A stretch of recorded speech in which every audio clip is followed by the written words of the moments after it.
Hello class, welcome to our lesson today, the beginning of chapter 3.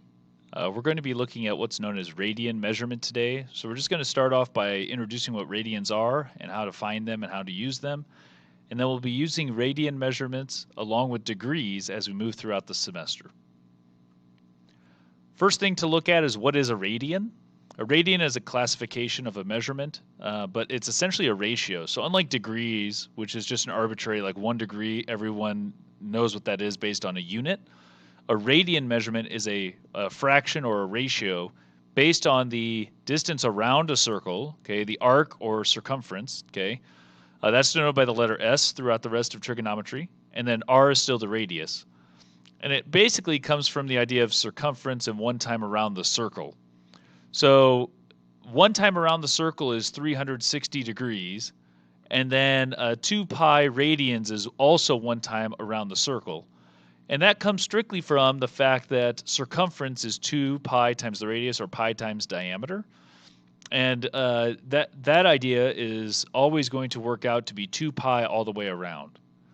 So what you really need to know is that 360 degrees is the same as 2 pi radians, which simplifies down if you divide by 2 to 180 degrees being the same as pi radians.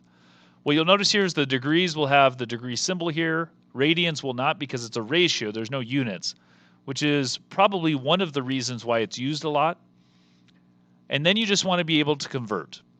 So we're going to practice a little bit of converting today. So to convert from degrees to radians, so if you're in degree format, you multiply by pi and then divide by 180.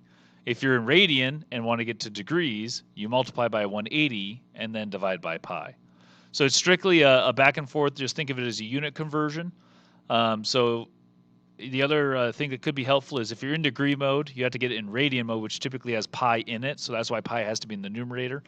And on the second one, you have to get rid of the pi typically, which is why it's divided by pi. Okay, so really what I have is a lot of examples and just a few suggestions as you're looking at these questions. One of them would be when you multiply by the pi over 180, what you'll want to find is you should be able to simplify a little bit. So some calculators work better than others with some of this. If it's a nice whole number, probably it's going to be left in a rational number with pi in it, like this 4 pi over 9. If it's more of a decimal type number or they want it rounded, you're not going to have pi in the answer because it's going to be multiplied in. So for this question, you could cancel the zeros out and then divide 8 and 18 by 2 and you get 4 and 9. This one here, you could cancel the zeros out and you're done. So it may be that some of your calculators work well with this idea, but honestly, like this question 410, it would be just as fast just to know what to do and find the answer. That could actually save you time because by the time you plug it in, I'm already done trying to figuring it out. The last one, everyone's calculator should be the same. Make sure you check this last one and see if you get the correct answer. And remember, that's how many radians around a circle, okay, or the ratio of the amount of the circle divided by the radius. These questions are going from radians to degrees. You'll notice I put the radians, the label here. Normally that wouldn't be the case in a textbook. What's nice is these first two have pi in them, and what should happen is the pi's always cancel. Okay, so if you look here, these pi's would cancel here because you're multiplying by 180 over pi. And that's a lot of simplifying from there. Depending on your question, you might need a decimal answer. You might need it in a rational number or as a fraction. The second one should cancel out in a similar way. The pi should cancel, and then it's just 180, and then 2 become 90 and 1 by cross-simplifying. The last one, notice here that it's just 5.25 radians. That doesn't cancel out, so you got to multiply by 180, then divide by pi. You actually have to do that multiplication and division in order to find the answer. So something to keep in mind as you're looking at those questions. The pi's will cancel typically for when they're in there, but you have to divide by pi when it's just in radians with the decimal. Okay, radians are used a lot in theoretical mathematics, which I know doesn't help everyone's case. But it also allows mathematicians to work with numbers, not just an angle. So the degree idea works really well for some applications, but in some circumstances and formulas, radians are actually more useful. There are 4 exact values that you need to make sure that you know and can access them fairly quickly. I'm not going to go through all the details of all 4 of them, but it's just taking 30 degrees, for example, this one here, and multiplying by pi over 180, and you'll get pi over 6. 45 degrees is the same as pi over 4. 60 degrees is the same as pi over 3. And 90 degrees is pi over 2. If you have those 4 written down somewhere, I think it'll be really helpful for you as we move through the rest of this chapter. So converting, all 4 of these can be done in a similar way that the first group was. These are those exact value situations, and anything with exact values like a 30, a 60, a 45, or a 90 degree angle, or a multiple of that as you go around the circle. So one option is you can just do your regular idea, 330 times pi over 180, and you'll get 11 pi over 6.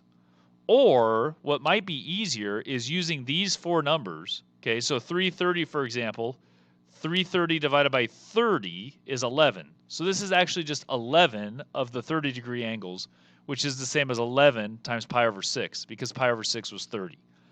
I think for exact values, it's going to be way faster to just go that route. For example, 225 is 5 groups of 45, which is just 5 pi over 4s. This one, 240, you could have used 30, but you want the highest one, which is 60, and that's 4 60s, so 4 times 60 would be 4 times pi over 3, because 60 degrees is the same as pi over 3. And then 270 is the same as 390s, which is 3 times pi over 2. The important thing about these scenarios is you want to be able to quickly find them back and forth and at least know what the reference angle is for a lot of these questions. Here's sine of pi over 6. For a lot of you, what you're going to want to think about is what is pi over 6 in a decimal, or excuse me, a degrees format. So pi over 6 is the same as 30. And then when I get to that, sine of 30 is just use your 30, 60, 90. Opposite of 30 is 1, and then hypotenuse is 2, and so it's 1/2. Cosine pi over 4 automatically is 45. Cosine of pi over 45 degrees, or pi over 4, would be 1 over root 2, which rationalizes to root 2 over 2. Again, these exact values questions, okay, should be able to be solved without the use of too much of a calculator. And honestly, it's probably just as fast in a lot of cases, especially when we have to find both answers to understand how to find them. Not only that, it'll help you find question answers when you have to use a calculator anyway. So those are some things to keep in mind with exact values as you're looking at these questions. Next one is cotangent of 5 pi over 4. Now, when we did questions before, if they're exact value, remember it's 30, 60, 45s, or their multiples. I guess you could have some 90 degree angles too.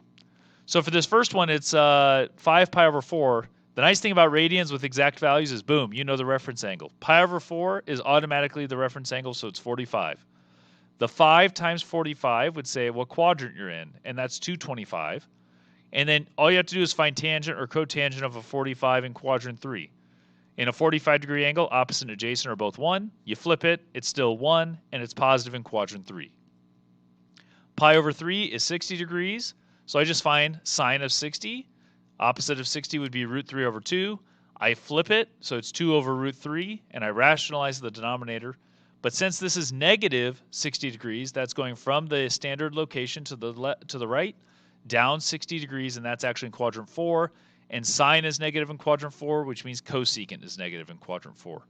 Again, I've been doing these a long time, so I kind of recognize what I'm looking at very quickly. It might take you a little bit longer to find it. The important thing is know the reference angles based upon pi over 3, pi over 6, pi over 4. That's going to be the reference angle automatically with radian format, which is a really nice feature of it.